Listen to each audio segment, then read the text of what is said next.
Matthieu 6, verset 34, Jésus dit, ne vous inquiétez donc pas du lendemain, car le lendemain aura soin de lui-même. À chaque jour suffit sa peine.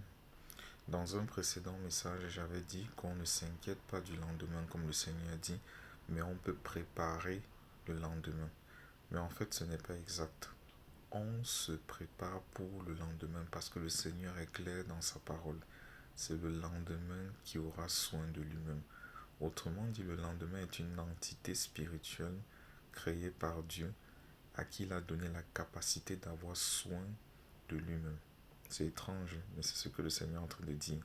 Ça dépasse notre entendement. C'est pour ça que l'avenir, l'instant d'après, est un mystère que seul Dieu maîtrise. C'est écrit même dans le livre d'Ecclésiaste, je crois au chapitre 9, que le temps et les circonstances sont au pouvoir de Dieu. Nous ne les maîtrisons pas. Et pourtant, le succès et la réussite en toutes choses sont fortement tributaires du temps et des circonstances qui nous sont favorables.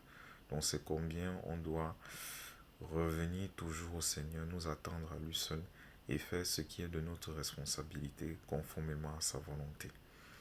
Donc quand Dieu nous dit de ne pas nous inquiéter du lendemain, car le lendemain aura soin de lui-même, en fait nous n'avons pas préparé le lendemain, mais nous avons à nous préparer pour le lendemain en marchant selon la parole de Dieu au quotidien. Et nous avons à être prêts pour le lendemain en finissant la course du quotidien par la foi. Et on finit la course du quotidien en portant la peine du quotidien jusqu'au bout.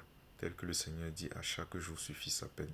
Donc on ne peut pas encore avoir fini de porter la peine du quotidien et on veut en même temps porter la peine du lendemain qu'on ne maîtrise, qu'on ne connaît même pas. Donc c'est très sage ce que le Seigneur Jésus nous a dit. C'est en nous préparant pour le lendemain et en étant prêts pour le lendemain conformément à la volonté de Dieu que nous pourrons aborder le lendemain et le vivre selon la pensée du Père et accomplir par son esprit ses desseins. Fidèlement en Christ, je vous salue.